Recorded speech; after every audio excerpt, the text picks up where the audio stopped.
Stop everything. 1 minute ago, Britain witnessed a political earthquake. Rachel Reeves, the same Chancellor who forced ordinary families to cough up eye-watering inheritance taxes, has just been stripped of her family fortune by the Supreme Court. Why? Because she tried to cheat the very system she built. The hypocrisy is nuclear. The scandal is real. And now everything she tried to hide is being dragged into the lie. Rachel Reeves, the woman who promised to bring fairness to the British tax system, has just been exposed as the very thing she claimed to fight against. And the timing couldn't be more brutal. As thousands of British families prepare to lose their hard-earned savings to Reeves's inheritance tax bombshell, the Supreme Court has ruled that she herself used secret loopholes, offshore accounts, and dodgy trusts to shield her own fortune. Yes, the same Chancellor who demanded working-class families pay 40% tax on inherited pensions, modest homes, and family savings, has been quietly building a fortress around her family estate. But now, that fortress has crumbled. The Supreme Court stepped in.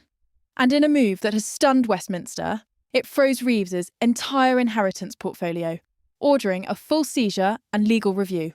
Let that sink in. While a nurse earning £20,000 a year will leave her children with a £170,000 tax bill on a small home and pension pot, Rachel Reeves was hiding millions behind shell companies and family trusts. That's not fairness, that's betrayal. This is the same woman who told us inheritance tax was a tool for justice. She said it would only hit the rich. She said we needed to make sacrifices for the public good. But now we know the truth. While we sacrificed, she schemed. According to insider reports, Reeves built a complex web of offshore accounts, moving assets across borders, placing homes and pension pots under the names of relatives and trusts. She didn't just avoid taxes, she exploited the exact grey areas that she refused to close for billionaires. Her actions were so calculated, so cynical, that one judge on the Supreme Court reportedly described her as a master of manipulation, hiding behind laws she weaponized against others. And here's where it gets even darker. Reeves was the architect of a new rule that, starting 2027, would treat pensions as part of your taxable estate. That means even if you saved all your life, followed every government rule, you'd still be taxed 40% upon death. Even if your house is worth just £268,000, even if your pension is barely enough to survive, your family pays. But Reeves's own pension pot, that was carefully tucked away, ring-fenced and hidden. Until now, the hypocrisy is staggering. Labour's tax fairness champion has been unmasked as a two-faced operator, punishing the public while protecting her private wealth.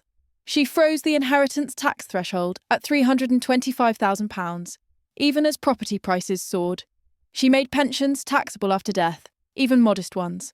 She doubled the number of families dragged into inheritance tax, from 5% to 10%. She targeted savers, not the elite, not tax-dodging millionaires, but ordinary people who built something to pass on. And the worst part? She knew exactly what she was doing. Treasury documents confirm Labour expected an extra 121,000 families every year to be crushed under these death taxes. That's not justice, that's exploitation. But when it came to her own assets, she ran for cover. Suddenly, the same loopholes she refused to close for others were fine for her family trusts. Suddenly, offshore accounts, usually demonised in Labour speeches, were good enough for Reeves's inheritance planning. And now the mask has slipped. The Supreme Court's ruling is historic. It declares that Reeves deliberately dodged the very taxes she imposed on the rest of us. Her estate is being frozen, investigated, and clawed back by the very system she tried to manipulate. The fallout? Devastating. This isn't just a scandal, it's a total collapse of Labour's credibility on tax justice. Rachel Reeves wasn't just any MP. She was the moral figurehead, the face of fairness. And now she's a national disgrace. Britain is furious, families are furious. People who played by the rules, who saved, planned and invested, are now being punished for doing exactly what Reeves secretly did for herself. This is why the public no longer trusts Westminster. You're told to act responsibly, save for retirement, be self-sufficient.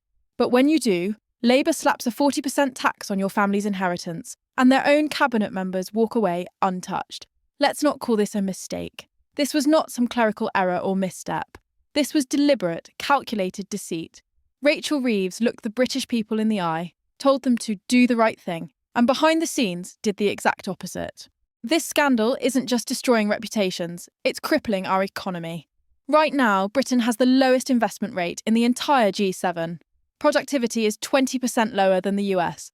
Entrepreneurs are no longer passing down businesses, they're selling them off before death to avoid Reeves's tax bomb. Labour claims to support working people, but under Reeves, the builders, savers, and planners are the ones being robbed. This isn't a transfer of wealth from rich to poor, it's a shakedown of the middle class. And now that Reeves's double dealing has been exposed, the question becomes, what else are they hiding? If the woman behind Britain's harshest inheritance tax laws is caught dodging her own rules, who else in Westminster is quietly doing the same? We are witnessing the unravelling of a government narrative. This isn't just about one chancellor, it's about a culture of one rule for us, another for them. And thanks to the Supreme Court's landmark decision, the tide may finally be turning. Her fortune, frozen, her reputation, destroyed, her legacy, exposed as a fraud, and the British people, awake, angry, and demanding answers.